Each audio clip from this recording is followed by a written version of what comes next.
Hello, hello, hello, hello, hello, ladies and gentlemen. It is your boy HMK, and it is time to dive once again into the fifth dimension. On today's episode, we are going to be talking about Paper Mario, but not just the Origami King. We're talking about Paper Mario as a whole. Because Origami King did come out, and I played a couple of hours of it, so I have a little bit of a feel for the Origami King. We're obviously going to talk about it. We're not going to talk about spoilers because, I haven't got far into the game. You know, it just came out today. I had to get some work done. I played a little bit of Origami King, but enough to, put something together of what I think about the game. And we're also going to be talking about past Paper Mario games, which include Paper Mario, Thousand Year Door, Super Paper Mario, Sticker Star, and Color Splash. We're gonna talk about the past of what made Paper Mario. Man, same paper over and over again on the stream is going to get tiresome, but it's all fine. We're gonna be talking about Paper Mario's past and where it's going with the future when it comes to Paper Mario. And I like to say, a very big, gigantic surprise will be announced later towards the end of the stream.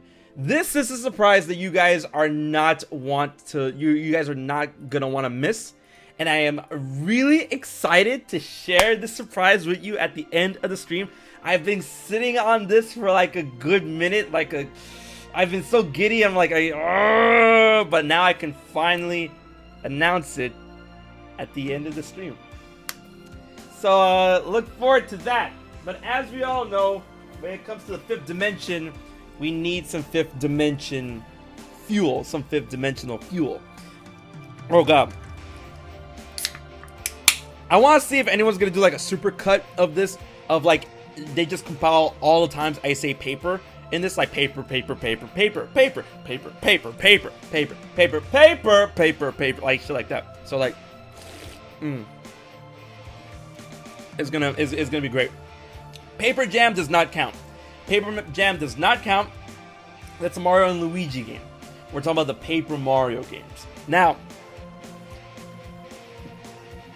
first and foremost, before we actually get into the grit of the noise, I want to say, who here has Paper Mario, the Origami King already? And if you are, I hope you're enjoying it. My take so far, my first impressions, of course I'm going to go into more detail, but we're going to go as we go, right? I'm going to go into more detail, but so far, Paper Mario the Origami King, it is not wowing me, right? Like, in terms of gameplay, I'll just, like, in terms of gameplay. In terms of charm, and in terms of writing, I've been smiling. I've been smiling a lot. I've been laughing at the jokes. I think the game's hilarious, because the writing has always been strong in the Paper Mario games. And, in terms of charm, it's there. Paper Mario games, the Paper Mario games never, run out of charm or whatnot. But in terms of overall gaming aspect, the game has not wowed me, but it hasn't disappointed me either. It hasn't disappointed me either. Once again, it's different from what we expect Paper Mario when you've played the first two, or even if you want to count the first three. But when it comes to comparing it to Sticker Star and Color Splash, to me it's a plus, especially since your attacks are not dictated by things you collect, which is nice.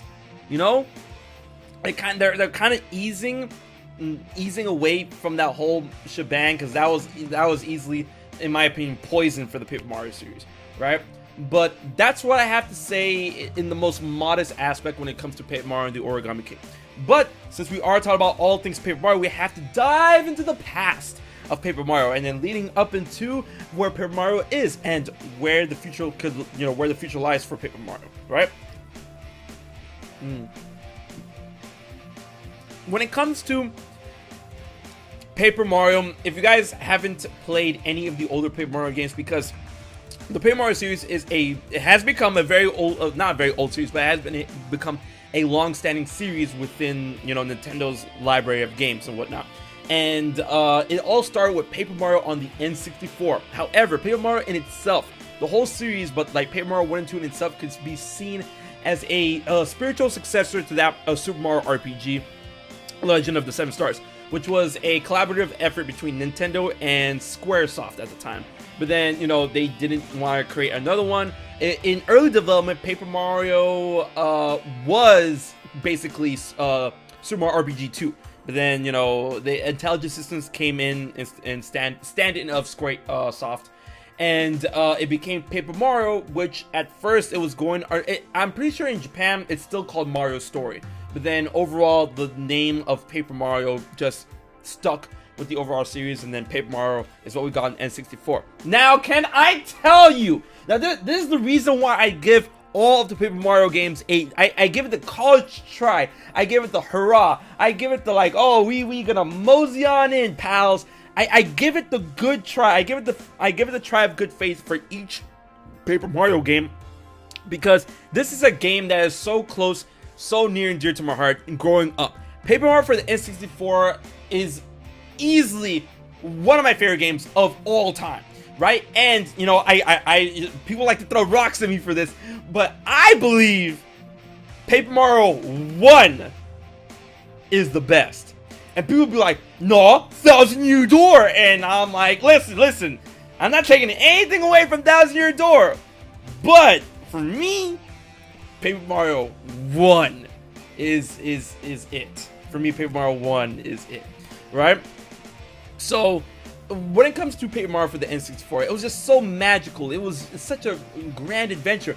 And it, like, you know, not only was it very enjoyable for me, who I was playing RPGs at that time, you know, and so RPGs, especially turn-based, was not, you know, a secret to anyone. I feel that when Paper Mario came out, especially if you grew up playing Nintendo games and Pokemon, like Pokemon introduced a lot of people to like you know, Pokemon was gigantic, right? A lot of people played Pokemon. Everyone and their mamas were playing Pokemon, and that really, you know, helped introduce a lot of people to the turn-based RPG aspects. You know, of course, you know, Pokemon is a monster capture turn-based RPG, but it's still turn-based or whatnot. So Paper Mario turn-based in that aspect, it was a very, I would say, it not only was it contextual, where like, you know, it's turn-based, and when you attack or when you defend, you're able to, you know, put some sort of input and influence on how you attack and defend. But it was very like turn-based RPG light. It was basically Paper Mario was basically like, let's say if like my first turn-based RPG, basically that's what Paper Mario kind of was, right? And I feel that was Nintendo's intent when creating Paper Mario, especially since it's Mario, it's me, you know, it's Mario, right? So even with that, because I've read a really interesting article saying that Paper Mario, looking back, you know, like technically and mechanically, Paper Mario and even Thousand Year Door isn't that deep, and it's not, you know. A lot of people, they have like these like the rose-colored glasses and stuff, and the nostalgia goggles, saying that, man, Paper Mario was so good back in the day. It was, but don't be under the illusion if you never played Paper Mario 1 and 2 thinking that they're deep games, because they really weren't that deep mechanically. However, the sheer joy surrounding all of what Paper Mario and Thousand Year Door is that it was such a well-oiled machine, right? Paper Mario and Thousand Year Door was such a machine, right? In which, not a machine, more like a clock, right? Where all the cogs, everything fit perfectly in place for a game like Paper Mario. And that's why it was so good back in the day, and that's why I feel everyone looks back on it fondly who's played Paper Mario 1 and Thousand Year Door, right? Because sure, it wasn't mechanically deep, but just the battle system, the influence and input you can have over the battle system, paper, the charm, the writing, the grand adventure, the characters, you know, everything within Paper Mario and Paper Mario Thousand Year just it worked. It worked. And then that doesn't mean the story was too deep, or the mechanics were too deep, or the combat was too deep, or, you know, the characters or anything, or their stats or anything like that. It just all worked like seamlessly and perfectly, you know? And I feel that is what a lot of people, myself included, look back on when I say Paper Mario and 1000 Year Door is amazing, and you know, Super Paper Mario was good, but no Paper Mario game up until this point can rival Paper Mario and Paper Mario 1000 Year Door. And a lot of people, you know, especially growing up with the, you know, newer Paper Mario games, get mad at that, saying that, oh, you know, Paper Mario fans are the worst, 1000 Year Door stands are the worst. It's like all they do is cry, bitch, moan, complain about how they want the next Paper Mario game to be just like 1 and 2. And I'm like, well, I mean, for good reason, because, you know, the new games don't hold a candle to how perfectly well oiled the 2 first machines were, you know? Like, I want this, like, this car I used to drive was so nice. I would expect a new car for it to, you know, drive and work better. But no, you take features away, you shorten the tires by like 3 inches, you know, no more buttons all over this place. You have one slider to control everything, on and off switch.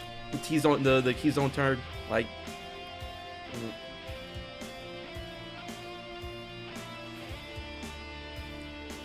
If any of you guys have not played a Paper Mario game, I'm telling you right now, the Paper Mario games are the bee's knees when it comes to the first 3 games. Origami King is definitely a step in the right direction, I feel, but I haven't finished it. I've only started to play it. But when it comes to Paper Mario, man, like, we have the adventure of a lifetime waiting to, unfold before you, right? The way Paper Mario begins, almost every which way fucking, you know, Mario game, Mario, Luigi, and, you know, they're just invited to Princess Peach's castle. Hey, we're throwing a party, bazang, right? And then Peach is like, hey Mario, you know, let's go up to the terrace. That's a lot more romantic, whatnot. And then Bowser shows up and just, you know, decides to, you know, fuck everyone's shit, right? And then Bowser shows up, but Bowser shows up with something interesting called the power of the Star Rod. Not the Kirby Star Rod, but the Star Rod, right? Which, by the way, is incredibly hilarious on how he got it, right? Literally, it was a storybook of, you know, the Star Rods, of the Star, like a storybook about the Star Rods and the Legendary Stars, right? Or the Elder Stars, or I forgot what their names, whatever. And then Kammy Koopa was literally like taped into the storybook, and we're like, and then you're watching it and you're like, what the fuck, what is that, right? And since Bowser taped Kammy Koopa into the storybook, Kammy Koopa was able to teleport Bowser to her location because they couldn't really reach to where the Star Rod was. So like, oh, let's run a book and slap you in there, and you bring me to that area, and I grab the Star Rod, and I'm like already that's off the rails. And I'm like, bro, what is this? Like, what is this, man? So Bowser grabs the Star Rod, he fucks up Mario, he's invincible, you know, and Lord and behold, you know, Princess Peach's castle is, you know, risen off the ground on top of Bowser's castle.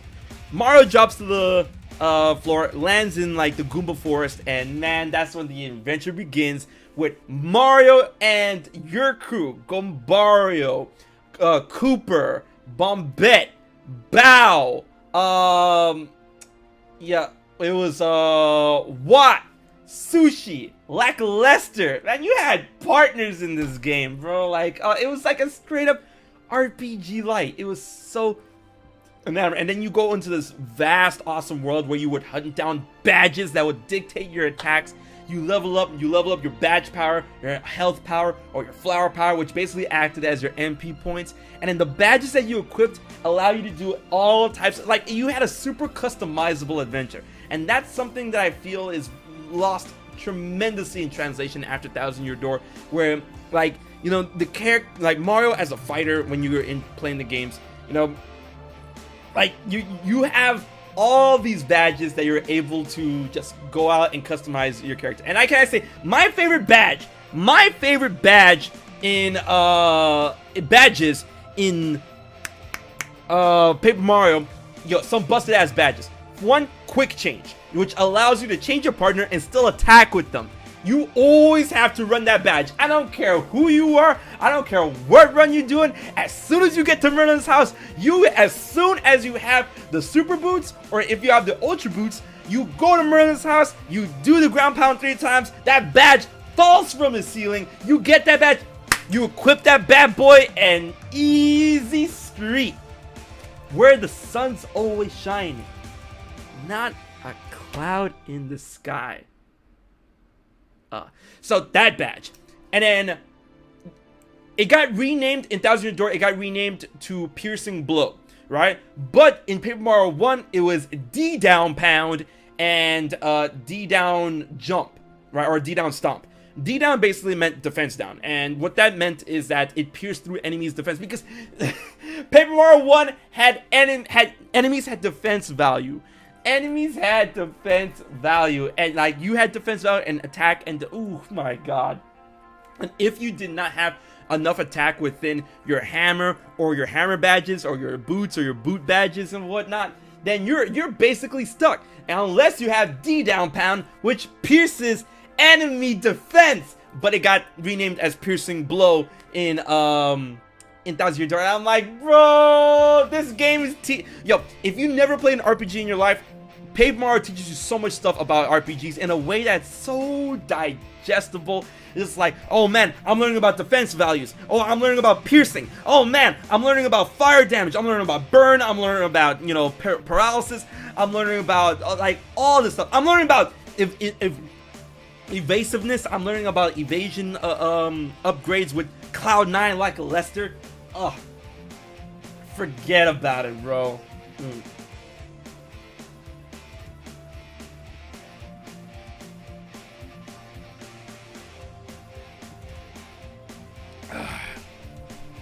So that's another one of my favorite badges. Now, another one of my favorite badges. This is a badge that a lot of people didn't run. If any of y'all have Paper Mario, go back and you can thank me later by running this badge. It's the badge power is kind of steep, but it's good. Now everyone knows about the Quake Hammer, which was when you use Mario's hammer, hit the ground, it causes an earthquake, and does light damage to all enemies on the floor or ceiling. Then people would know about, you know, the Power Quake, right? The Power Quake does a bit more damage in that aspect. A badge that a lot of people sleep on and they miss a lot of the time because you have to buy it, you have to find it, you have to buy it, right? Is the Mega Quake. The Mega Quake, right? And not only was that one of my favorite badges because like you could do damage with the hammer to all enemies, and it would do like at least 7 damage to all enemies on the floor or the ceiling. But when you get the command input right, the animation that happens is insane. Like, okay, first Mario, he hits the hammer, and then like boom, boom, right? No type of animation. For Power Quake, he hits the hammer on the ground. No type of animation. You rumbling, boom. Mega Quake hits the ground, like the dirt gets ground up, like he hits the ground. Dirt comes up, and you see electricity surge throughout the field, and then you're like, what's going on? And then boom, and I'm like, oh, how can you sleep on this badge? How can you sleep? How can y'all sleep on that badge? Go back, find that badge, Mega Quake, equip it.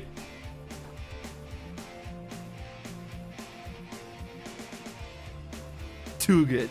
Now that's really, you know, unfortunate because the equivalent to the Quake badges in Paper Mario was the multi-bounce, right? And there was no like upgrade in power tiers for multi-bounce badges. It was multi-bounce and that was it. And I'm like there were upgrades for the Quake hammers, but not for multi-bounce. I mean, like, all right. And then a big staple, ladies and gentlemen, y'all should know, if y'all Paper Mario stands and fans here, you guys know the one Omega staple that everybody should run. This one badge, you know what I'm talking about. Power Bounce. Power Bounce. If you guys don't know what Power Bounce is, and if you've ever played a Paper Mario game before, if you don't know what Power Bounce is, right? It's a jump badge. And you know how when you jump or you stomp, if you hit the command right, you do another jump, and like it's just boom and boom, right? Power bounce allows you to keep stomping on an enemy as long as you keep getting the inputs right. So you can literally stomp an enemy literal one move to death if you never miss a command input. So you're like boom, boom, boom, boom, boom, boom, boom, boom, boom, boom. Now I'm telling you right now, that badge is actually trash when you have the super boots. When you have the super boots, man, that badge is trash because of the super boots animation when attacking. So the super boots animation when attacking in Paper Mario was that he bounced off the enemy and then he does a ground pound. So there's a lot of like, there's a lot of, you know, cooldown. You have to wait for him to like land back down the enemy, and the timing on that is really bad. But if you have normal boots or the ultra boots, then you just go bam, bam, bam, bam, bam, bam, bam, bam, bam, bam. Oh yeah. It's too good. It's too good, man. Stomp him 0 to death. It's amazing, right? And that's just, you know, those are just some of my favorite badges. But overall, when it comes to Paper Mario and the story and everything, the characters, the lore, the way the game was divided into chapters, it's just such a well-oiled machine. And I just, you know, obviously Nintendo, and we're gonna be diving into this, you know, aspects of Nintendo, the business and the games in the future, and you know, Nintendo, like Mario's 5 dimensions, you know, because this is the 5th dimension. So Nintendo really went on a good traction after Paper Mario 1. We got Paper Mario 2. It was called Paper Mario 2 for a bit, and then it got renamed as the 1,000-Year Door, right? And the 1,000-Year Door once again was amazing, you know, to the same degree to, you know, everything that everyone knows Paper Mario 1 was for, right? And people are still trying to, like, you know, advocate remaster 1,000-Year Door, 1,000-Year Door remaster, hashtags, all that good jazz.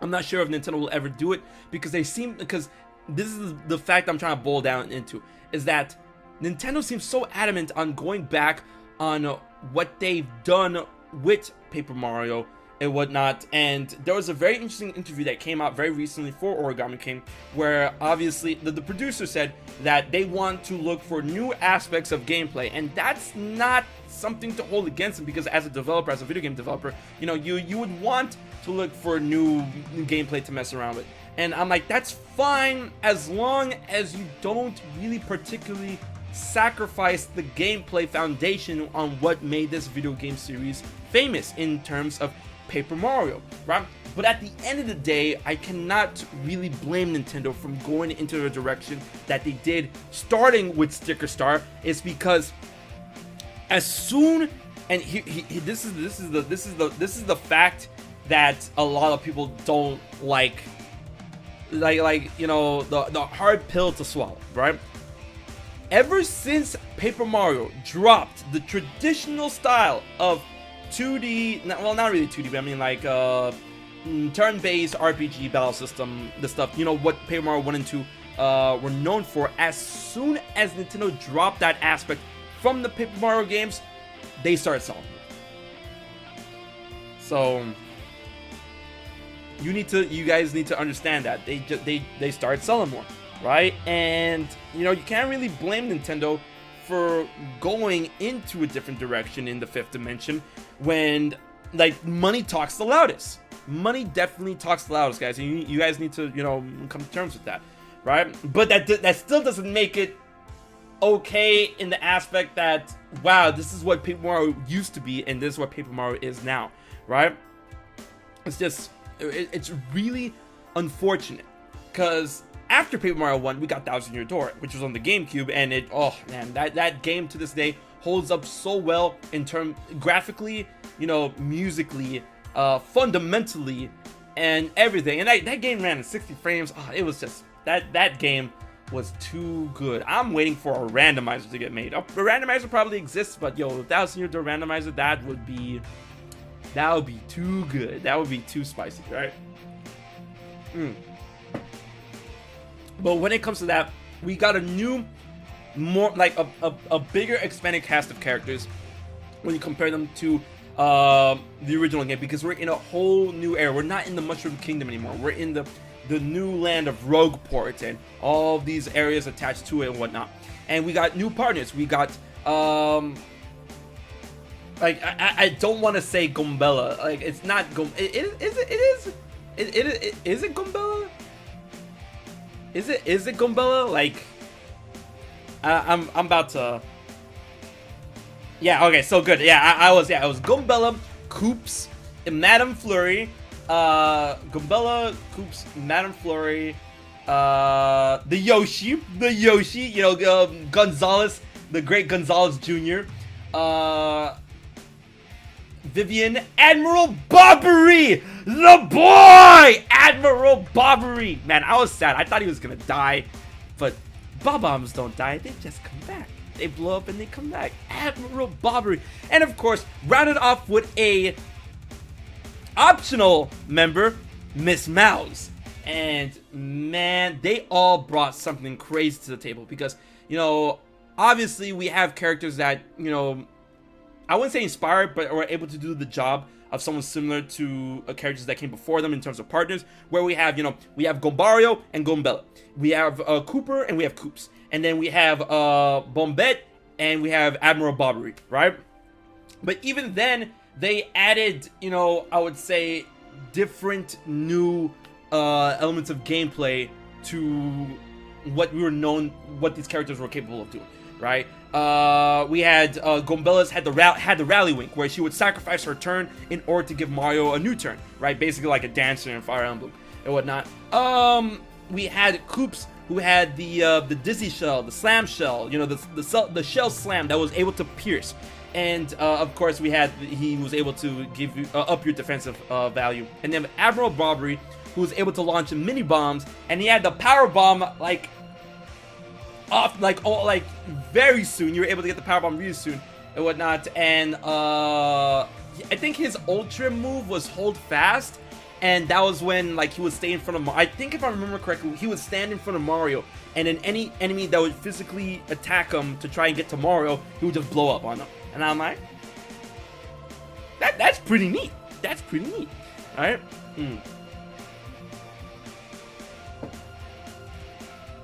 But I'm letting y'all know right now, my favorite partner in that game was Vivian, because Vivian was busted. Oh my god, all of Vivian's moves were so good. Like all of them, all 4 of her moves were busted as soon as you were able to give your partners their ultra moves. You make sure you level up Vivian all the way. That's the first one you do, because her shadow punch, like her shadow punch burns.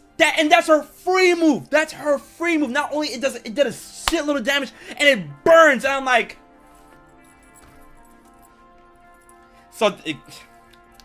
text notes. It doesn't cost FP. It's really strong.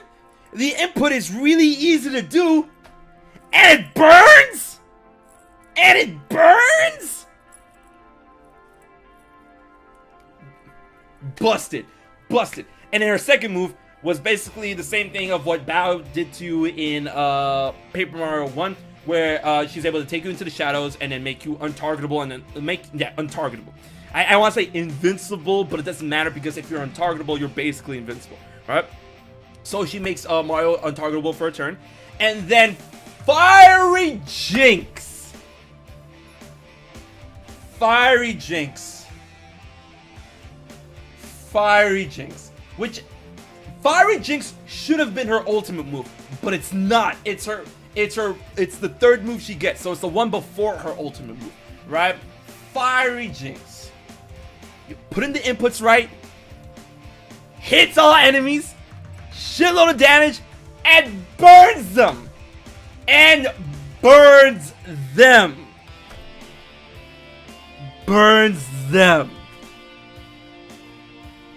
then her ultimate move.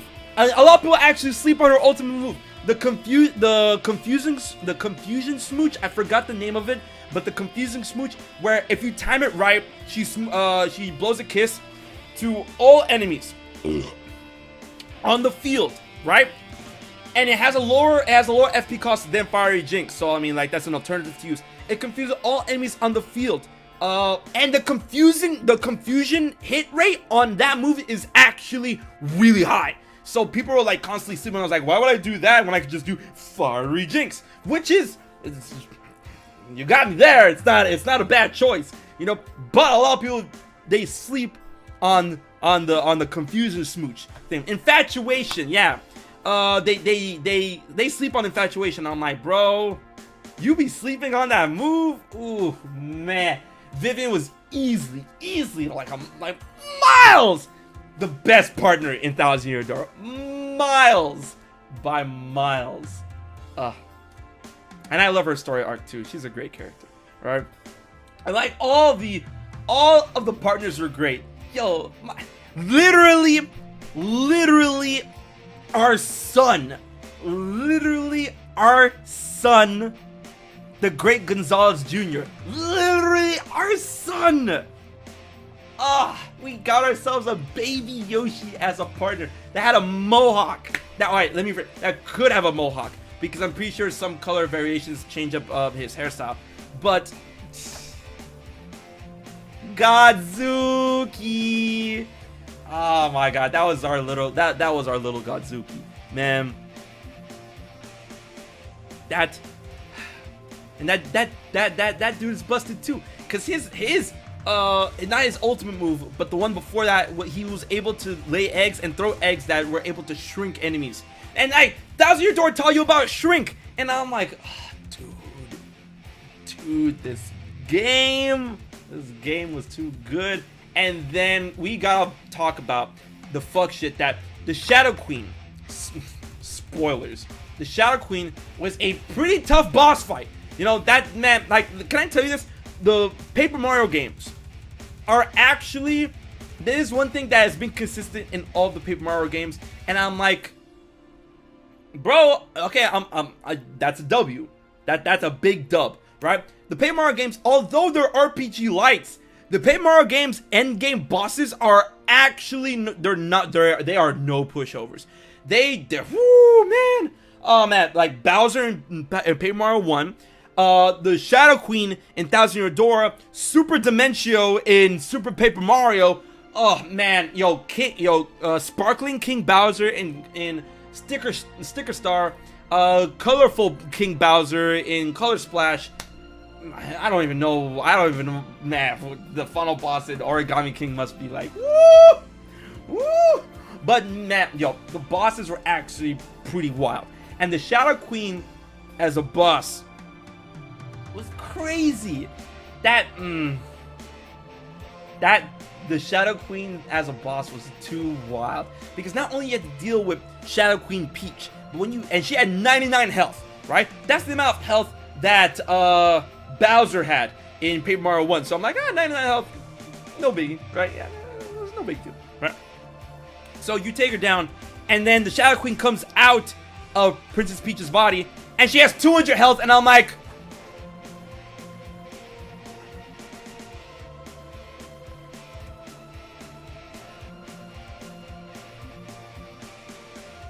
excuse me? And then let's not even talk about the secret boss. Paper Mario had secret bosses. The secret boss in Thousand Year Door, Bonetail.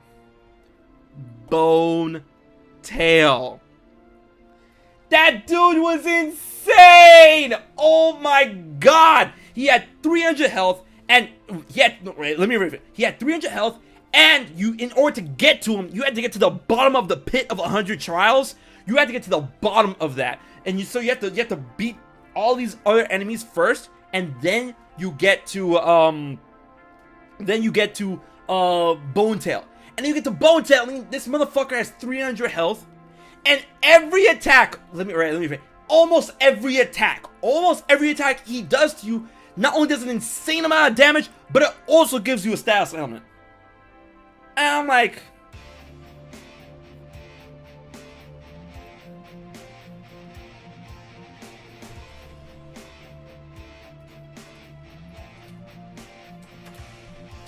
In my opinion, Bonetail's the prize after Bonetail wasn't even worth it.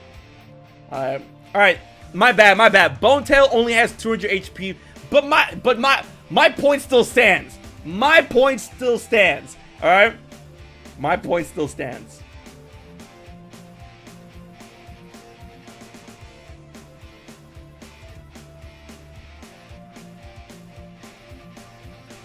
Like, my point still stands. Now, the prize you get from beating Bonetail, right? Hey, Livefire, thank you so much for the resub, man. We back, boys. Hey, when it comes to Bonetail's prize, it's a good badge. If you guys don't know what the badge is, it's return postage, right? It's a good badge. But if you beat Bonetail, there's no reason for you to have this badge. Because, and there's no New Game Plus in Thousand Year Door. I'm like, man, this badge really would have come in handy for a New Game Plus. But, yo, Philly Beats was good. Dude, if you guys, alright, so return postage, what it does is that if you have it equipped, any physical attacker that attacks Mario gets half of the damage sent back to them, right? And I'm like, oh shit, that sounds great. But when you beat Bonetail, I'm like, you know, your adventure's basically done if you're able to beat Bonetail. Like, what do you need return postage for? You did the Pit of 100 Trials. What else is there to do? What, you're gonna go back to the arena and then beat on Rockhawk? Like, ooh yeah, like oh my goodness. But honestly, Thousand Year Door was such an amazing trip. That game, too good, right? And then we go on into Super Paper Mario, and this is when things get funky. But Super Paper Mario was an amazing game. They ditched the turn-based aspect and made it into an action-adventure game, platformer, very similar to how Mario games were, you know, how Mario games are, right? And this game, which was originally meant for the GameCube, it ended up on the Wii because it kept getting delayed and whatnot. This game was also amazing because it integrated RPG aspects into the game, because you still leveled up by defeating enemies, but you defeat enemies in real time, and you still have partners and whatnot. But it was an adventure game, and this time around you had 4 different characters to choose to play. You had Mario, Princess Peach, Bowser, and Luigi. Right? And they all had their own special abilities. And Mario's abilities was literally wild. It's something worthy of the 5th dimension, right? It was the ability to swap between dimensions, where you can go from 2D to 3D. And I'm like, when I first played that game, I'm like, bro, my head hurts. My head hurts. Right? That's crazy. And the story was so good. It literally threw you into this new world. Like, the story began with Lord Bleck forcing a marriage between Princess Peach and Bowser, which created the Chaos Heart, which he uses to create a black hole in the background of the hub world, where, like, yo, if this thing gets big enough, big rip. And it constantly gets bigger as you go on in the game. And I'm like, so it constantly had a sense of pervading doom behind it. And once you beat the game, like, the game story was also very deep and very emotional. And in that interview that was conducted with the producer of the Paper Mario games, he said that ever since Super Paper Mario, he wanted to veer away from deep stories, even though, and get this, even though that's what he likes and what he prefers. I'm like, then why? Why go away from deep stories? And then the answer dawns upon us when you look at everything in terms of business. It's because they're looking in terms of business. They're looking for the casual bottom dollar. And they don't want to alienate casual audiences by giving them a story that will make them go r/whoosh, right?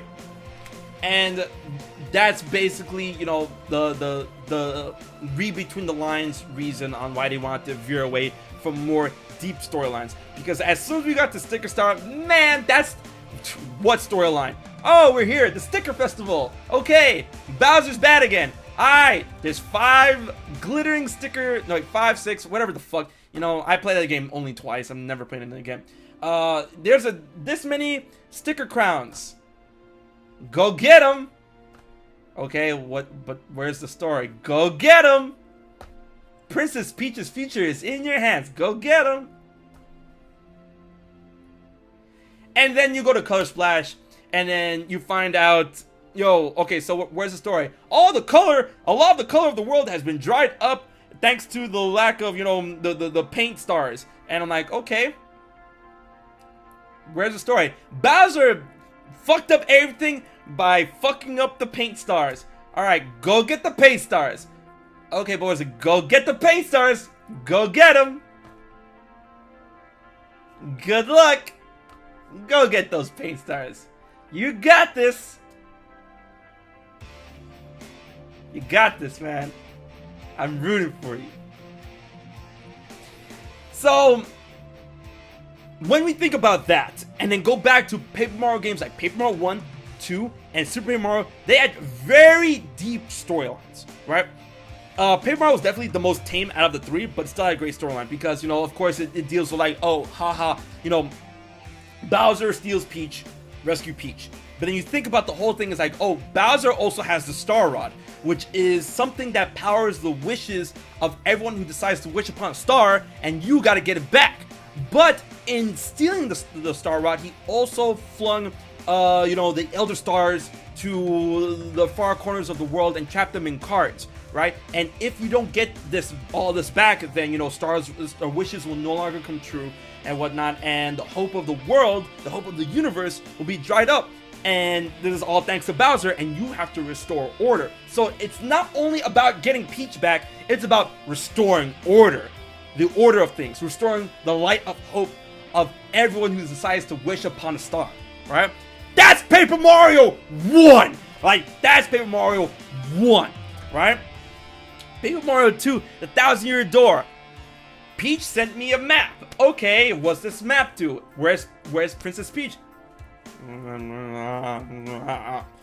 don't know, but she sent you this map. What's this map? This map leads you to the 7, was it 7 or 8? Was it 7 or 8? 7 or 8? This map leads you to the Crystal Stars, right? The 7 Crystal Stars that give you amazing powers and abilities. But when you gather the 7 Crystal Stars, you are able to open the 1,000-Year Door, which legend states holds a grand treasure. Oh, now I remember. Alright, where's Princess Peach? The X-Nauts took her. Who are the X-Nauts? Oh, they're a Space Federation army that are looking to get the treasure and the power behind the 1,000-Year Door, and they will do anything to get their hands on that treasure. So they steal Princess Peach, but she was able to get you the map before they took her away. And, you know, they want to try and get those Crystal Stars before you can. And then, you know, obviously Princess Peach's leverage and whatnot. And they're on the moon. And and oh my god, what was the name of that stupid computer that fell in love with Princess Peach? That whole subplot was, see, like, we had a subplot with Princess Peach in Paper Mario 1 with Twink. We had a subplot with Princess Peach in 1,000-Year Door with that stupid computer, tech, whatever, right? And, oh man, and then Tech was able to, like, rewrite his programming in Aura because he fell in love with Princess Peach, and then Mr. Leader of the X-Nauts blew him up. God, that story was so good. And then you find out the secret treasure the whole time was literally, you know, the Shadow Queen. And that the person who sold the map to Princess Peach for the in the beginning was it was Vivian's sister. Like, you know, like, I only remember Vivian because she's the most important one. Like, Vivian had 2 other sisters, and the oldest one, like, she's the one who set the whole plan in motion. The whole line of events in motion, right? And it all just went down to the Paradise City where the grass is green and the girls are pretty, right? And whew, it was great.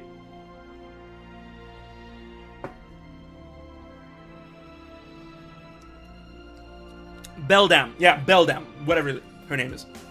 So, those were the stories, right? And then I already touched upon the story of Super Paper Mario, where this man, who literally, like, Dr. Black, Mr. Black, whatever, like, he read a book called The Dark Nagacom?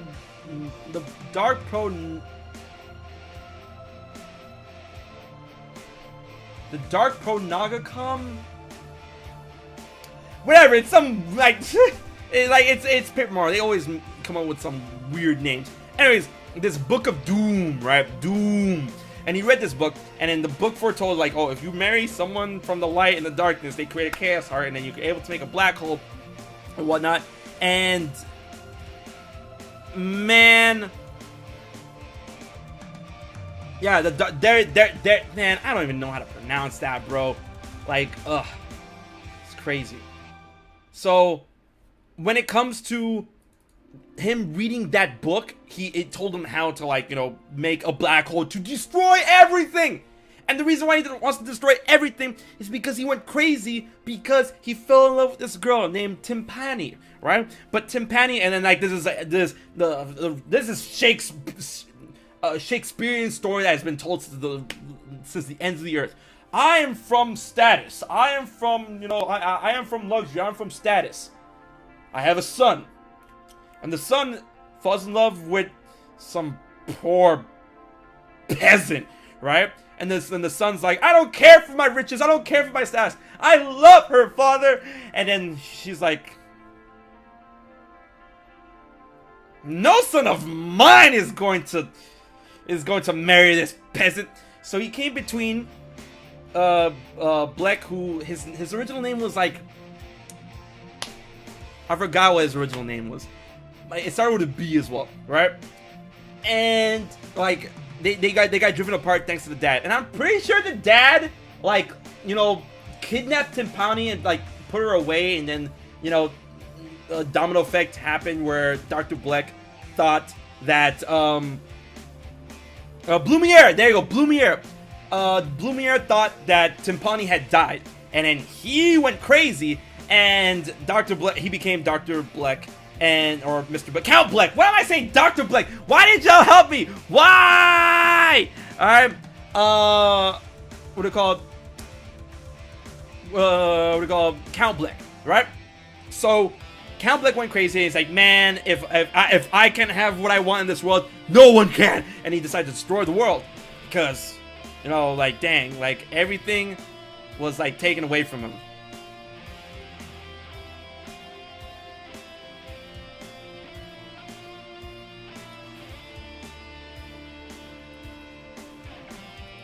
Oh boy. Uh-oh.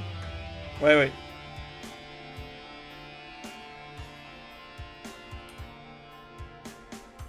Give me a second.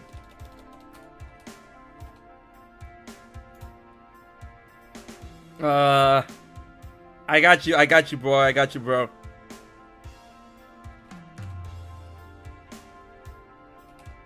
Oh, only in the 5th dimension, guys.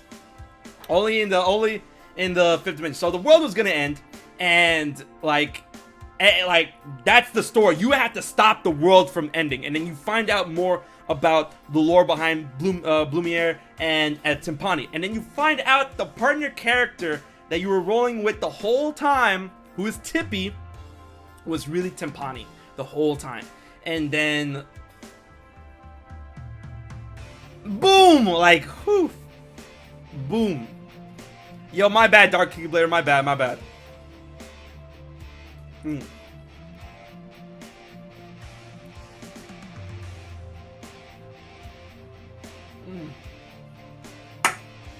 But that was Super Paper Mario, Paper Mario 1000 Year Door, and Paper Mario, right? When we got the Sticker Star in Color Splash, the thing that really just did not, you know, bind well with me, or like it never bound well with me when it comes to Paper Mario, and the Sticker Star is just like, you know, people can like shit on the game for it not having an EXP system, you know. There's literally no reason to fight in Sticker Star. There really is no reason to fight. There is no way for you to level up. There is no way for you to ascend or get more stuff or whatnot.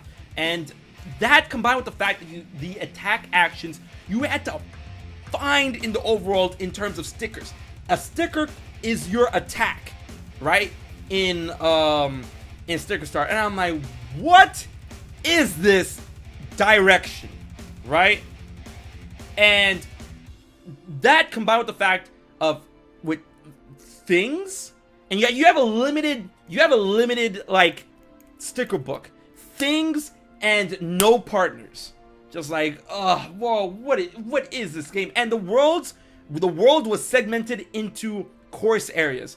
So I'm like, bro, there's so much shit wrong with Sticker Star when you compare them to the previous Paper Mario games. It's just like it like earlier in the stream I said the reason why people look back on Paper Mario and Thousand Year Door so fondly is because, you know, everything was such a well-oiled machine.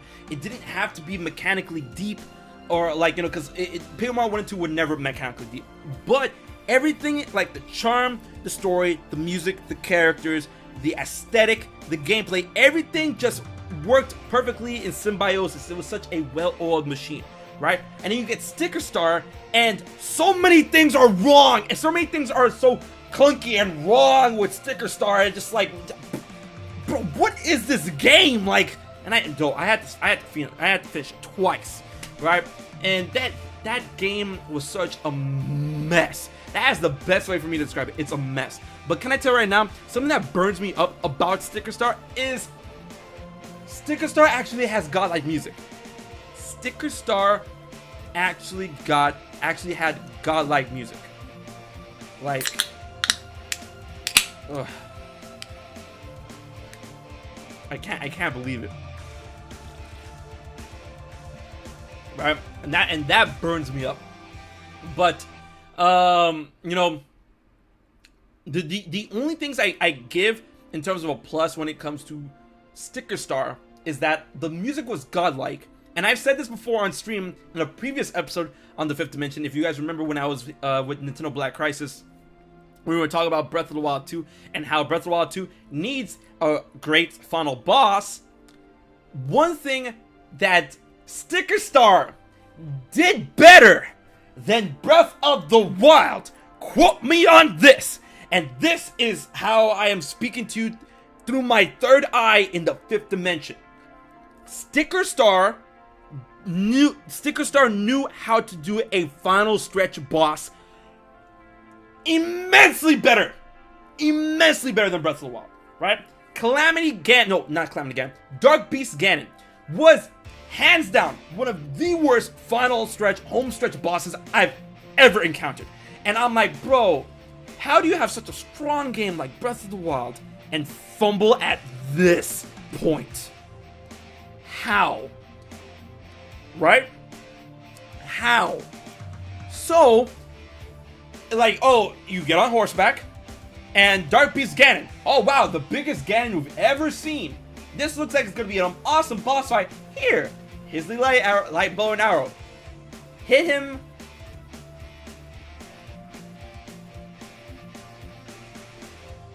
Hit him 7 times. Hit him 7 times and you win. I was under no real threat from Dark Beast Ganon, right? My lord. Paper Mario Sticker Star. At the end, when Sparkling King Bowser becomes huge, right? And then Kirsty, which is your little sticker partner, right? It's not a partner, but your guide, right? Because you always have a guide in Paper Mario games. So Kirsty sacrifices herself in order for Mario, because like by the time you reach that point in Bowser, you should kind of be taxed in terms of your items and your stickers and whatnot. So Kirsty sacrifices herself for you to use her as a sticker. You use her as a sticker, it upgrades Mario, and then this fucking banging ass music starts playing, right? And she fills up your sticker book with all these stickers. So now what she did effectively was she gave you the tools to beat Bowser, but Bowser's still not a pushover. So if you fuck this up, you still can get murked, but she gave you tools to murk him back.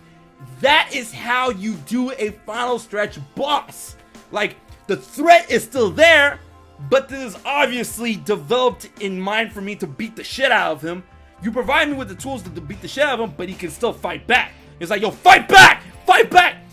Like, that was a final stretch. That's how you did a final stretch boss, right?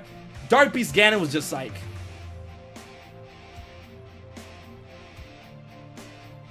Man, I cannot believe that. But those are the only merits that I will give Paper Mario Sticker Star. But then we go to Color Splash. Color Splash on the Wii U. Paper Mario Color Splash, more like Paper Mario Color Trash. All right, let me be nice. Color Splash was definitely a step in the right direction because it now finally gave you incentive to fight, because your hammer can hold paint, and it can only hold a certain level of paint, and the way you upgrade that paint level is by defeating enemies, and sometimes the enemies will drop a paint, like a little hammer that will help you increase your paint levels. And I'm like, okay, see, this is what you do. You reward people for battling, so there is incentive. I can upgrade my hammer's paint capacity if I fight. This is how you do it. Sticker Star, there was literally no reason to fight.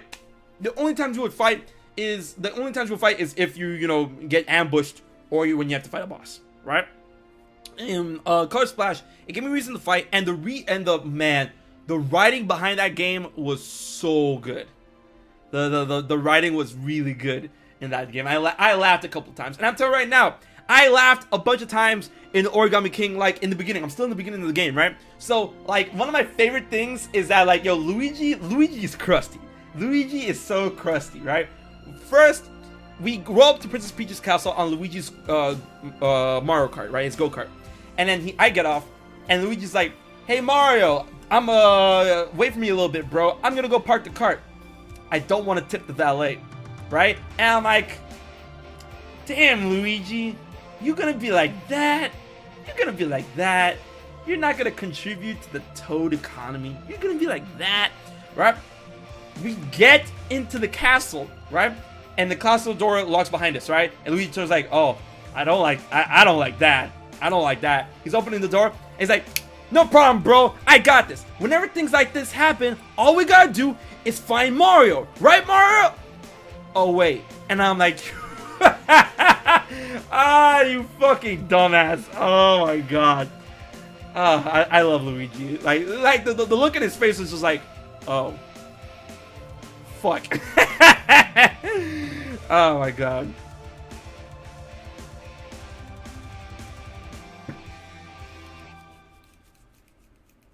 Luigi's great. And so far, the writing for Origami King is really good. It's on point, just like it is in all other Mario games, right? In all other Paper Mario games. But so far, the aspects of Paper Mario and the Origami King, like I said earlier in the stream, it's not wowing me, but it's not disappointing me either, right? And in my opinion, it does give you quite an incentive to fight in this game. A lot of people say, oh, there's no real incentive to fight.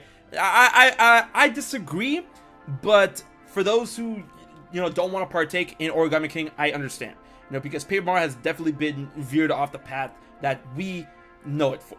So when you battle enemies, when you beat them, you are rewarded with coins and confetti. Coins are very important in Paper Mario Origami King. The economy in that game is super wild. To buy items, to buy weapons, to buy accessories. That's right, you can actually get gear that you can equip in Origami King, which is a great step in the right direction, right? You have to shell out coins for that. And things are not expensive, right? Not expensive. Things are very expensive. Things are not cheap in Origami King. So it's good that they're rewarding you with coins, and they're rewarding you with confetti, which is very much needed in order to complete the world, because the world is like torn apart and there's like holes everywhere. And when I say holes, I mean holes. Like, you know, sometimes in a Paper Mario game or in other games, when Mario leans over to the side, he's like, oh, make sure I don't fall. You can fall very easily in these holes, and you will take 7 damage, right? And then you use confetti to cover them up. And that's, you know, when you're rewarded with resources, I feel that's a good reward for, you know, battling in a game like Paper Mario and the Origami King, right? And the fact that you can equip weapons in the game is really, really cool, although weapons break over time, very much like Breath of the Wild. Mario will always have his hammer and his boots in order to attack whenever he wants, but you can equip weapons such as metal boots, shiny hammer, metal hammer, all that good jazz and whatnot. And you can use them multiple times, but they will break. You know, like Breath of the Wild, like Breath of the Wild. So yeah.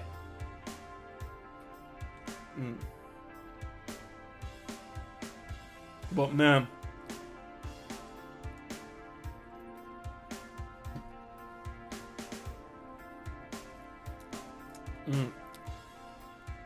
but honestly, when it comes to the future, like here's when we're gonna get into the, you know, the down and dirty, the nitty gritty when it comes to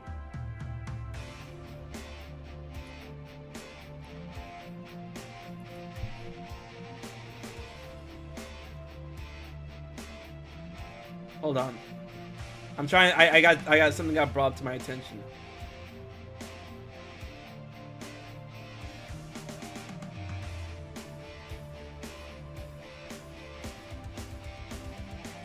Yeah, whatever. So when it comes to the nitty gritty of Paper Mario's future, because I know a lot of people. This is when we get you know, wet and wild. Is that a lot of people, and I know a lot of people are disappointed of where Paper Mario has gone into the future, and I feel that there has to be multiple factors in play within what's going on with Nintendo, and that is as soon as they went away from the turn-based aspect, they started selling more. So that's one thing that could have swayed their decision. But of course, they went back to kind of turn-based stuff, kind of, right? Their insatious need in order to constantly reinvent and re-establish new gameplay aspects within the papercraft world of Paper Mario. The fact that, and this was an interview that was not recorded, but like on record from way back in the day, that made a lot of people mad, and for good reason. They were interviewing key members of Nintendo producers, and they're saying that, hey, why doesn't Paper Mario go back to its roots of Paper Mario 1 and Paper Mario 2, Thousand Year Door? Why does it go that? And he's like, oh, you want to play a game like Paper Mario and Thousand Year Door? Here's Mario and Luigi. And I'm like,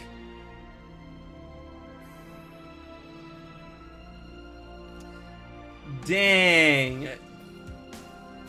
you guys really gonna do us dirty like that, right? And then, like,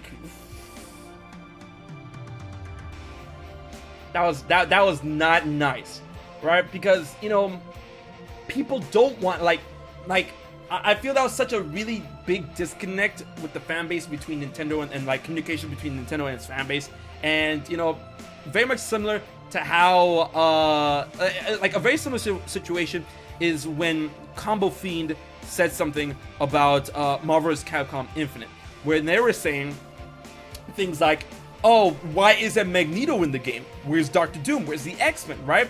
And then he says, oh, I don't see what the big deal is. We have Black Panther, who fights with claws. We have this character who has foot dives. You know, characters are just functions.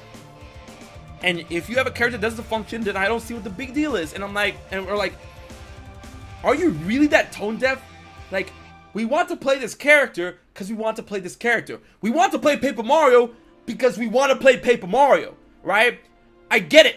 The combat aspect within the Mario and Luigi games are very similar to what we've known Paper Mario to be, but we want that in Paper Mario because of the, once again, well-oiled machine that everything worked together in Paper Mario. The combat, the turn-based, all that stuff. You know, like, go play Alpha Dream. I'm like, bro, I want that in Paper Mario like I had it before. That's why I play Paper Mario. That's why I loved Paper Mario. You want me to partake in B product when I want A product back. Like, so like that's just really the huge tone deaf aspect between, you know, I would say, you know, the developers and the people playing their games or whatnot. And I like, one thing I want to bring up on stream is that I felt that Paper Mario is going through something very similar to what Assassin's Creed is going through right now, right? Where a lot of people would argue, like, I'm not taking anything away from the Assassin's Creed games. I'm not saying that they're bad, but I've played Odyssey, I've played Origins, and I've seen Valhalla. They're not Assassin's Creed games anymore. Not, at least not how I played them back in the day with Assassin's Creed 1, 2, Brotherhood, Revelations, 3, Black Flag, like, you know, even Syndicate, right? They're just not Assassin's Creed games anymore. Yet they still use the Assassin's Creed name because the name has money attached to it. So when you put out a game with a certain name attached to it, then that's money returning off the bat just because of the name, right? And I feel that Paper Mario has entered that forsaken realm, right? So now, like, it's Paper Mario in name, but they're no longer Paper Mario games of how we knew it with Paper Mario 1 and Thousand Year Door, and that's really heartbreaking. And you know, that has given rise to a lot of fan-made indie games that came out that like goes in line with the spirit of Paper Mario and Thousand Year Door. Big case in point, I think it was Bug Fables. I have yet to play that game, but I've heard that it's really the bee's knees. Get it? Because, you know, Bug Fable, because, you know, a bee is a bug.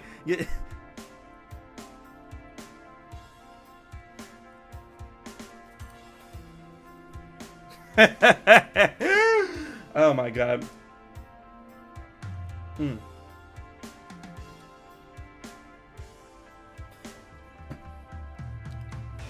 So I would really like to play that game. I'm pretty sure that game is probably gonna be next on my list after I beat Origami King and whatnot. But you know, it's sad and disheartening to see where the series is going. But you know, the series is not gonna die, and it's gonna continue to evolve, because as much, you know, Nintendo said and the producers say they do look at the comments, they do look at people, what they think about certain Paper Mario games. They do see what people say about the games, right? You guys, one thing you really need to understand is that, you know, money talks the loudest. It really does. And as long as they will continue to make money off of Paper Mario in a certain way, doing a certain degree, doing a certain strategy, they're going to continue doing that strategy, right? Ooh, excuse me. They're going to continue to experiment and evolve. And, you know, experimentation is not particularly a bad thing, unless, you know, you don't negate and forget the mechanics. Like I said before, you don't negate and forget the mechanics that brought you here in the first place, right? And Paper Mario definitely did that. And that gets me sad. That gets me sad, right? And, you know, it's funny because the Paper Mario games, and I've seen this in the chat, and I disagree. I feel the Paper Mario games, like Sticker Star, Color Splash, and I can't really speak that much on Origami King because, I mean, I just started. Paper Mario, Color Splash, and Sticker Star, they are not bad games, fundamentally. You know, a lot. It's not like they're shovelware. They're not buggy. They have a lot of heart, a lot of soul, a lot of, you know, a lot of magic in those games. You know, so they're not bad games inherently. They're just bad Paper Mario games, and that is the issue at hand. That is very much in the same light that Banjo-Kazooie Nuts and Bolts. It isn't a bad game, but it's a bad Banjo-Kazooie game. You know, like, the production value of the Paper Mario games never stagnated. Well, I mean, you could argue that because, I mean, the overabundance in Toads and the lack of, like, new original-looking partners, you can argue that. But, I mean, like, the set pieces, the music, the bosses, the writing, and, you know, the aesthetic, like, the production value, I feel, never really stagnated, right? So, it's not like they're just serving us shovelware time and time again, because they're really not. You know, it's just that, you know, I wish Paper Mario wasn't Nintendo's experimentation grounds for, you know, ideas that could work in another game, but I rather would not want to see them in Paper Mario games. Do you guys get what I'm trying to say? Yo, Salty Crust, thank you so much for the sub. Man.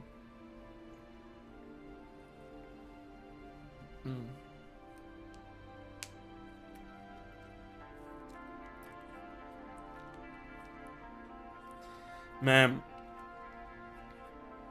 But honestly, I feel that my favorite thing, that's the thing. I think I figured out what my favorite thing about Paper Mario 1, 2, and 3, Paper Mario, Thousand Year Door, and Super Paper Mario. My favorite things about those games, like everything was really enjoyable. Every aspect that I love about those, everything I enjoy about the games was very enjoyable. But I think the thing that really connected me with those games, that disconnects me from these new games, is that the game, you grew with the game. And I'm not talking about, oh, this is the game I grew up with because I was younger and I grew up with games. That's not what I'm talking about. I'm talking about you as a player. When you're in this adventure, you grow with Mario. You grow with this world. You grow with the story, with the adventure. You're not only mechanically, but like inherently. You create this bond that gets you invested into everything that's going on with the game. The story, the music, the partner characters, the plight, the badges, the leveling up, all of that. You know, you get attached and invested into all of those aspects, and that puts so many, like, I would say, nodes into the coding of your being that gets you really attached to this game, that allows you to grow as the game progresses, right? And that is a secret that not many games are able to do, but games are able to do, right? And for Paper Mario 1, Thousand Year Door, and Super Paper Mario, they were able to do that, right? And they were able to do that in a sense where it wasn't overwhelming. That's the biggest thing. Yes, that's the biggest thing, attributed to that, is that the Paper Mario games aren't overwhelming. And yet, despite not being overwhelming, it does something to you that you would think only overwhelming games can do to you, and is get a significant amount of investment from the player. And Mario games don't do that regularly, because you play like Mario platformers, you play like Super Mario Brothers, Super Mario World, Super Mario 64, Sunshine, Galaxy 2, and Odyssey 3D World, right? But they're like those games have a straight up mission: platform, get to the end, defeat Bowser, save Princess Peach, right? But those games are fundamentally fun, and Mario is a lovable character, and the games are beautiful, and the music is great, but the investment is not as high as it will ever be in terms of a Mario game for the Paper Mario series, and it could be argued for the Mario and Luigi series. So I'll give it to that too, because the Mario and Luigi series, it funny enough goes off like a straight up storyline throughout all of the Mario and Luigi games, right? So it doesn't demand your investment, but you give it to it anyways, and that is such a beautiful thing that the first 3 Paper Mario games have done, but the next 3 Paper Mario games fail to do in every regard, every aspect, right? And it's just because they're not well-oiled machines like the first 3 Paper Mario games are.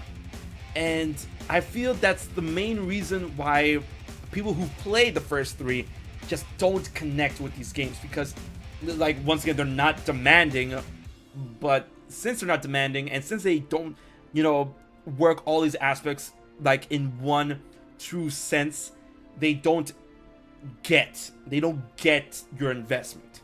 And, you know, that's basically, you know, all of that.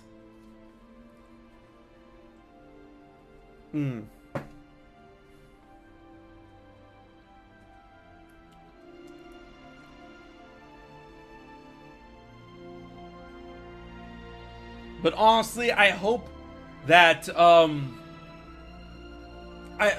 Paper Mario's not gonna go away. It's not gonna go away anytime soon, because they sell extremely well, you know. And then, you know, to kids, you know, hey Mario, hey paper, it looks like a paper mache storybook thing.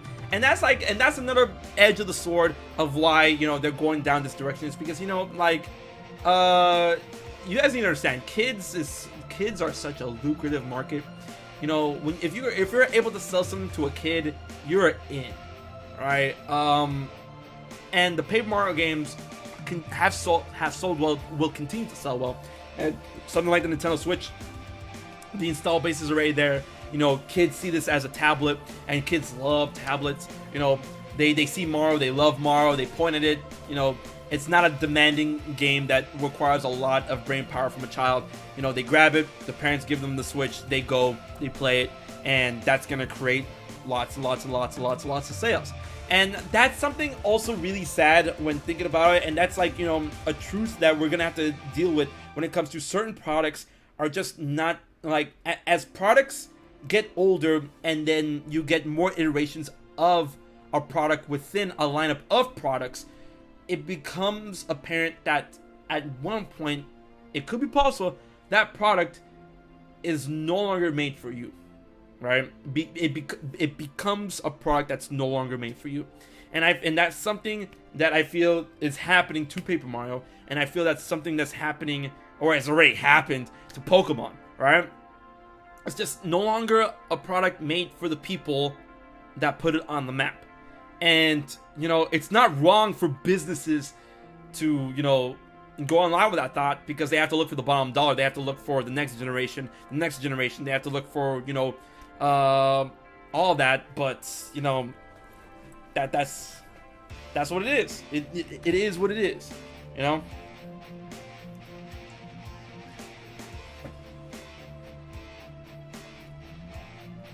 But either way, you know, I've invested so much time into the Paper Mario games. Like, so far, like I said before, I am not disappointed with the adventure that I'm getting right now with Paper Mario Origami King. So I'm gonna finish it, obviously. You know, so nothing can really turn me away from that. Like, the only Paper Mario game that I really just will never, ever, ever touch again is Star. Never again. Right? But, you know, I just hope that other beloved series, or other beloved in-between series doesn't go down that path and whatnot. And the saddest thing about that is that when a game, like, and I feel this only works against Paper Mario's favor, right? And it's so funny, because Intelligent Systems, they're the ones who develop Paper Mario games. A lot of people assume that the Paper Mario games were, like, they changed developers when Sticker Star came into the picture. That's not true. The Paper Mario games, all of them, have been developed by Intelligent Systems, which are the same people who do Fire Emblem. Which makes me really wonder, I'm like, bro, you guys developed Fire Emblem. What's the deal? Where's the beef? Like, why are you holding out on us? Right? So, with that regard, Mario and Luigi, that series, which a lot of people like to compare with Paper Mario, and for good reason, because it borrows a very similar battle setup. And, of course, Paper Mario did cross over with Mario and Luigi, with Mario and Luigi Paper Jam. That series was developed by Alpha Dream. And they went deep with gameplay, with story, with abilities, with leveling, with all that shebang. It's like they did everything Paper Mario should have done, but it's just not Paper Mario. And I've played the Paper Mario, and I've played the Mario and Luigi games. My personal favorite, a lot of people is like, what? Because they say, oh, Partners in Time is the best. And I'm like, Dream Team! My personal favorite is Dream Team, right? And we all know what happened. We all know what happened. Rest in spaghetti, never forgetting, right? Alpha Dream, the people who develop, not Paper Mario, but Alpha Dream, the people who develop the Mario Luigi games, went under.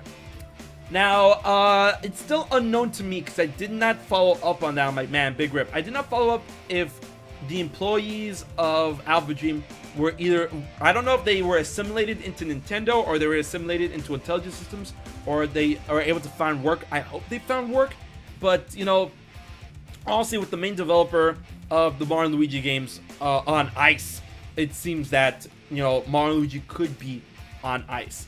And then people would say things like, oh, get the Alpha Dream people to work to, you know, make them migrate to Intelligent Systems and have them work on the next Paper Mario game. Because, you know, like, then everyone's happy. But then you guys have to think about this, right?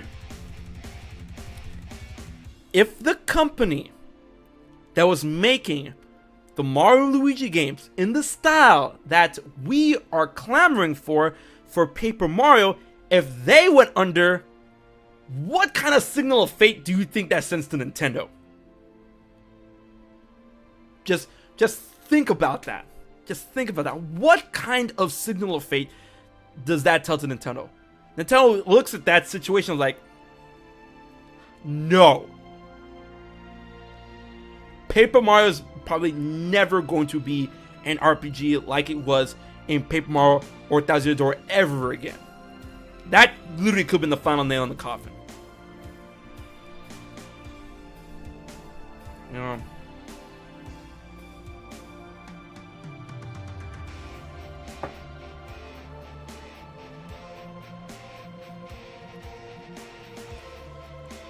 So, you know, I will always love Paper Mario for what it did for me, and how much I enjoyed it as a kid, and how much I enjoyed to this day. Because I mean, I still play Paper Mario 1 and Thousand Year Door to this day, and I still have a blast with them. They age extremely well. You know, they age stupid well, right? And I'm glad that the series is, you know, currently at this point in time. I'm like, you know, if you were to tell me back in 2001, I think it was, back in 2001, when Paper Mario came out, if you were to tell me that this would become a new sub-series within Mario that will last up until 2020, I'd be like, I'd be like, really? That sounds exciting. And then two, I'd be like, you sure, man? Nah, I'll be excited. And then here I am now, and I'm like, oh, this is how it survived. This is how it survived. Oof. That is Omega Oof when you think about it. But, oof.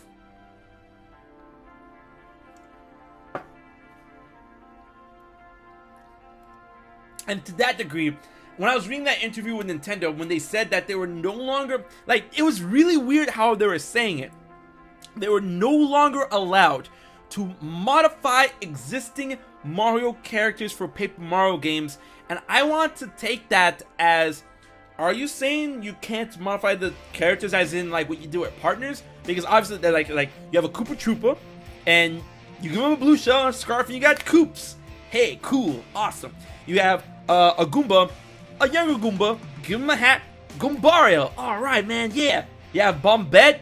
You turn her fuse into like a French braid, and you make her a pink bomb, like, and her what do you call her wind up is looks like little wings. I'm like, all right, Bombette, cool, man, all right, right? If that's what they're talking about, and in Origami King you do have partners, but they're just so bland looking, and I'm like, why are you so bland looking? Like, what happened? We had such cool designs back in the day, and then the producer said we're no longer able to modify designs. I'm like, why not? And I read this very interesting post that said that apparently Nintendo didn't like how certain other developers that they lent their IPs to got a little too, you know, a little too, what's the word? A little too comfortable in modifying what was known of their characters, right? And apparently, some people, the old-fashioned higher-ups in Nintendo, didn't like that. So, since Sticker Star, they kind of established like an order that oversees other developers trying to like modify their characters, and then they're like, no, that's, we don't want that, that's not okay. I saw a post about that. I'm like, that would make sense, but I feel that's bullshit, because we have other games in other series where they freely modify character, they freely modify characters' appearance. I mean, look at Hyrule Warriors. Look at Link. Link's Hyrule Warriors, Link's Hyrule Warriors design is so spanking. Man, that's actually one of my favorite Link designs ever. Holy shit, right? Spanking, sparky spanking, right? I love that design. And then you have, Cadence of Hyrule. They changed the design for that. And, we have a bunch of other games that are handled by other third-party developers that handle Nintendo's IP, and then they're able to still, mess around with the characters. And I don't see that being true. And that just really, if that's not true, I really want to know why why would the producer come out and say something like that if like he didn't really have free reign to like modify the people's appearances? I'm like, bro, really? No modifying? And I'm like, why not? Why not? Mario and Rabbids! Mario and Rabbids. That's an amazing, yeah, right there. Mario and Rabbids, right? Like, so I don't know. Up until this interview, we were really in the dark about the direction and the future of Paper Mario. We were enlightened a bit thanks to this interview, but I feel like some of the answers that we got made more questions about, like, why are you handling Paper Mario like this? And, of course, we can answer some of those questions in terms of, like, casual audience, kids, all that stuff. But, there's a point where you don't have to be too casual in terms of, character designs. Sure, if you want to say story, sure, if you want to say mechanics, fine. But in terms of character designs, I'm like, I don't get it. Do you think that designs will get too wild for like, and then it'll be r/whoosh over a kid's head? Do you think they're unable to process a Koopa Trooper with a blue shell instead of green? And that he's wearing a scarf, and then you think that's gonna make him a little rebel, like wearing a scarf, like, look at me, mommy! And then he writes on the walls with crayon. And like, Paper Mario ruined my child. Is Nintendo afraid of that? Like, man.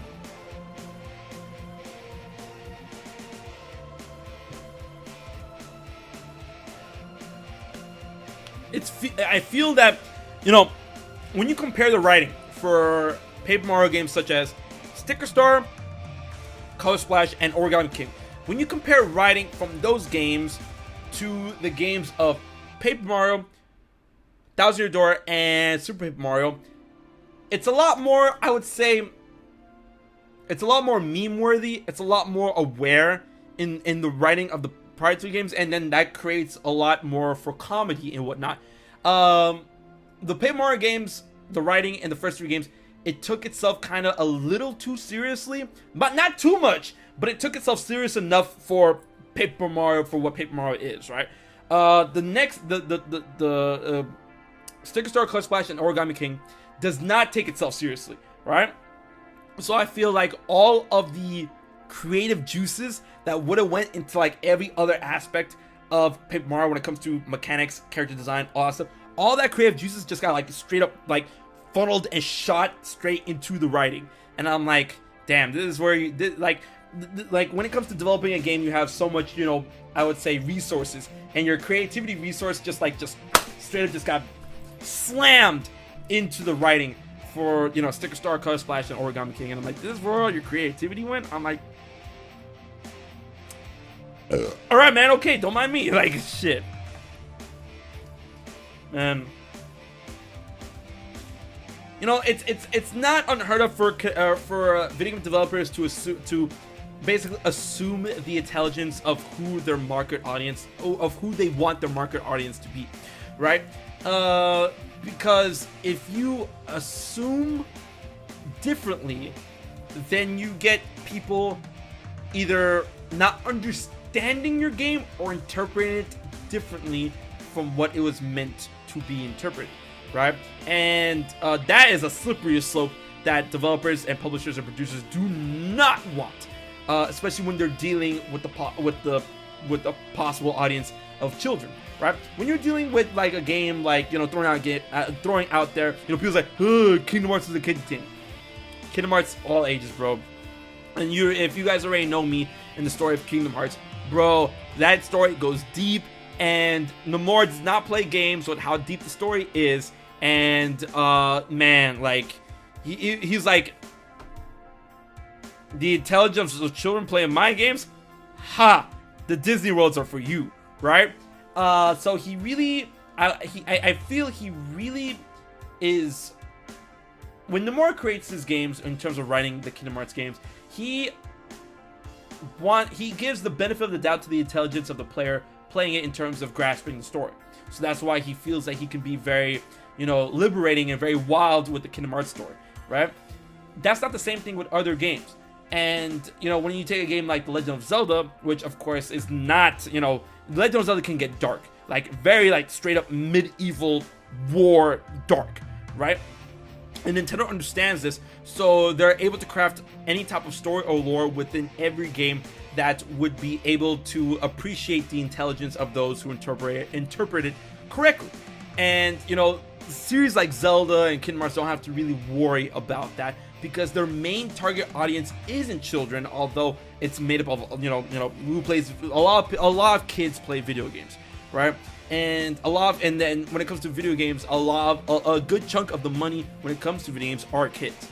And, you know, they have to perceive it, you have to create it and perceive it in a way that, you know, not only kids will be able to appreciate it, even though some things will be going over their heads, but older people will be able to play it and like, oh damn, so the Shadow Temple was used for executions, oh nah, right? So you're able to do things like that.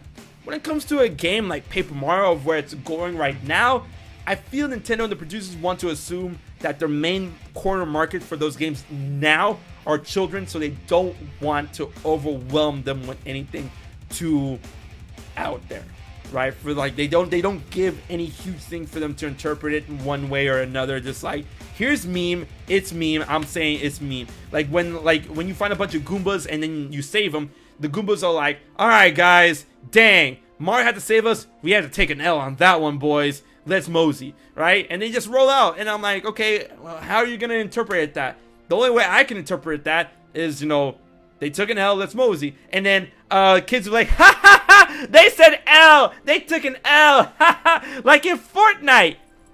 Like, so that's something you have to like consider when it comes to how they want to present these type of games. And Paper Mario is definitely in that boat now.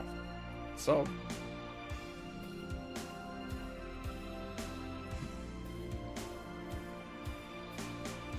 man,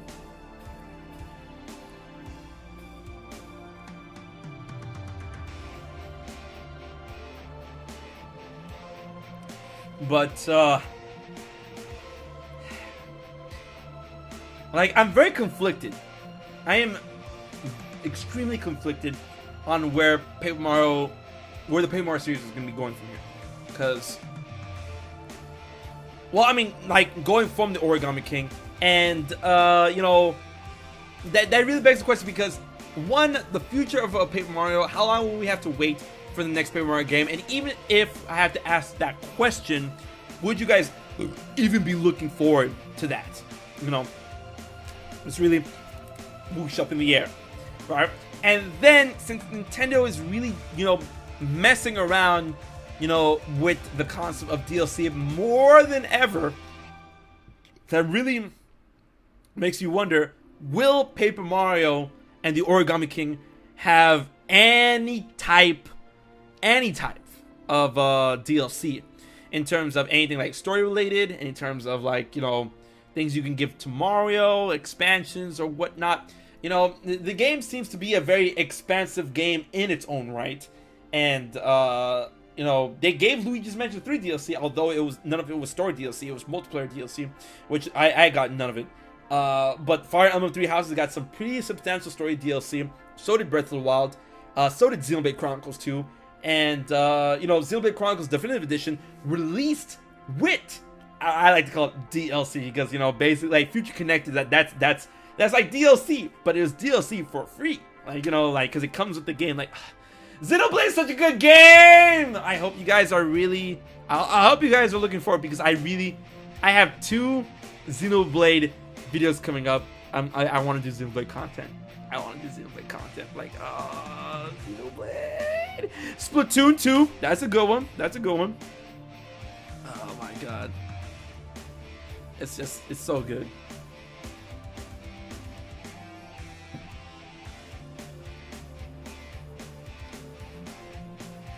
But at the end of the day, right?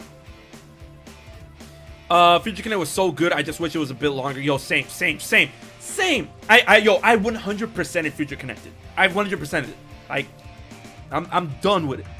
I wish it had a new game plus, kind of like, you know, torn on the new stuff. But man, I like going forward with the Paper Mario series. I'm definitely gonna stream Origami King tomorrow, so I hope you guys are looking forward to that. And once I'm done with Origami King, I want to stream all the Paper Mario games for those who are unaware of how Paper Mario ran in the past. And I want to, you know, play all the games again, not Sticker Star. You know, let me rephrase. I want to play Paper Mario, Thousand Year Door, and Super Paper Mario, like after Origami King on stream, for you guys to like truly understand the joy and the gift those games were in the past. Oh man, when is Nintendo gonna stop playing games and give me one or two things? When is Nintendo gonna give me N64 games on Nintendo Switch Online? When? Or when are you gonna give me the Nintendo 64 Mini? Like stop playing. Nintendo 64 Mini or Nintendo 64 on Nintendo Switch Online with Paper Mario, Ocarina of Time, Majora's Mask, Super Mario 64, Snowboard Kids 1 and 2, Kirby 64, The Crystal Shards.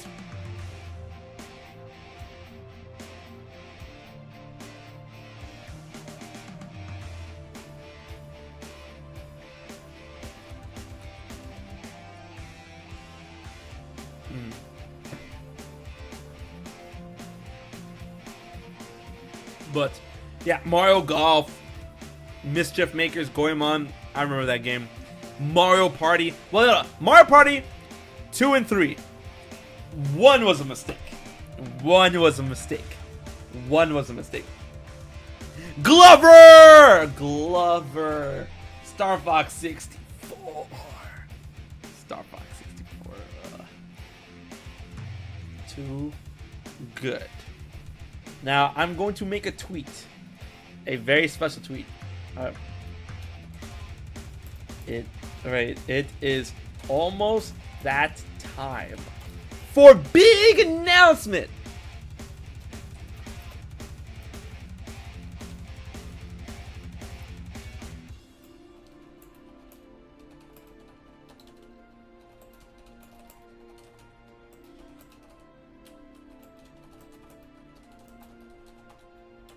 You won't want to miss this.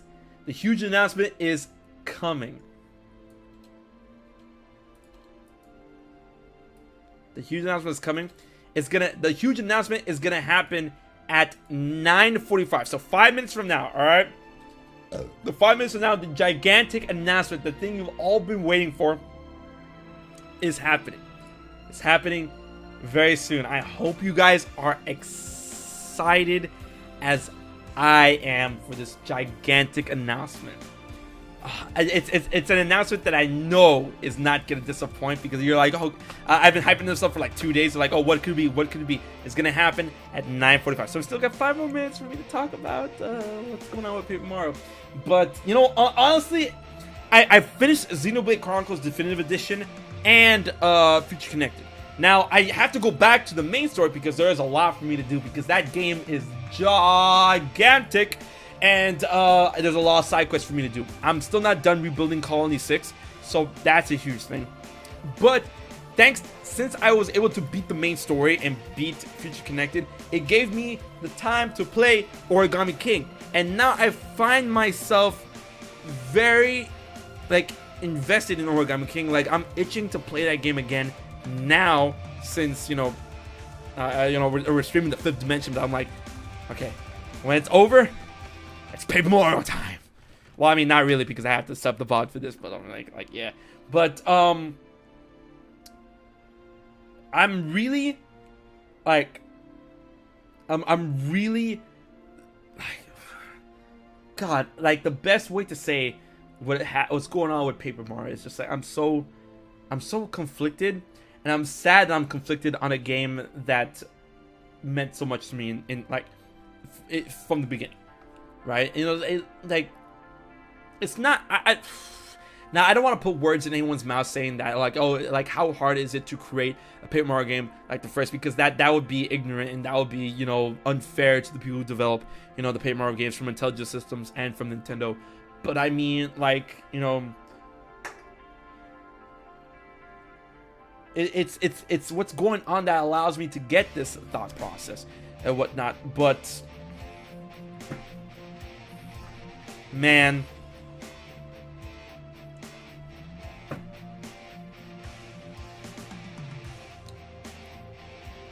I just hope by the end of Paper Mario and the Origami King, it's just good.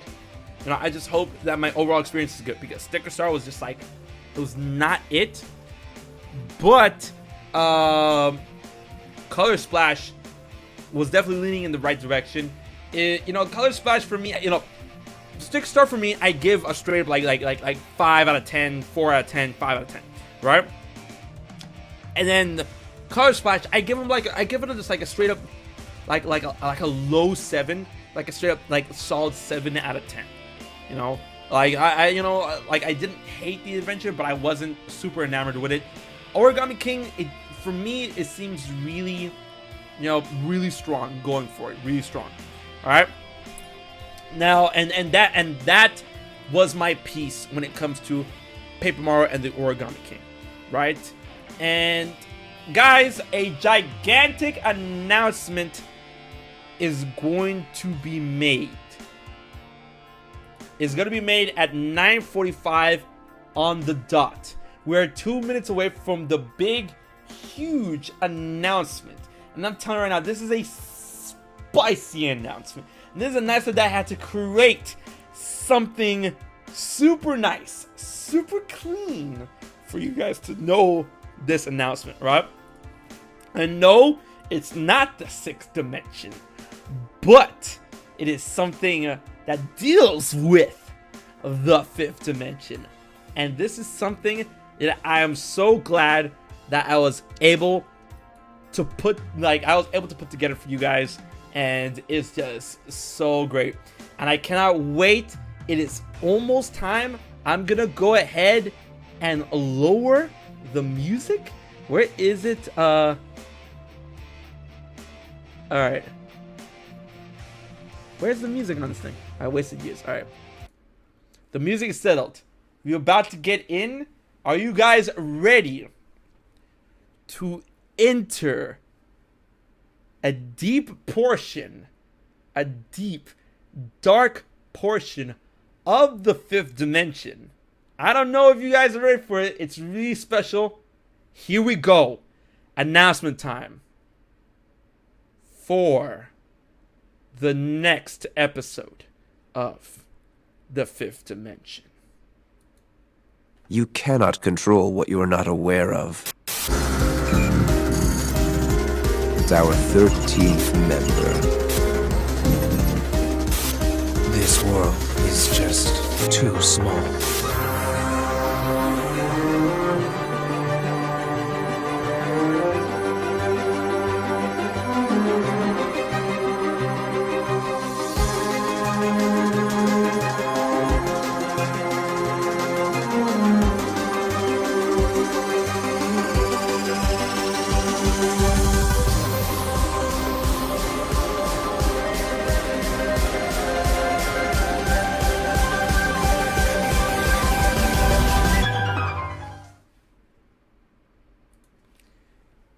That is right, ladies and gentlemen.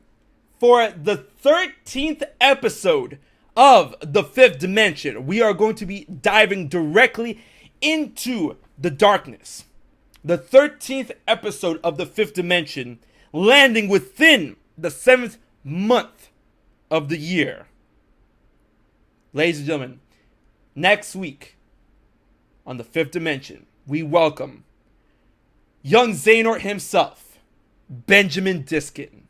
Are you guys ready to be brave and dive deep and enter the Fifth Dimension? Next week, we are going dark. I hope you guys enjoyed this episode, and I hope you guys will stay tuned for next week on the Fifth Dimension. This has been HMK, and I will check you guys later.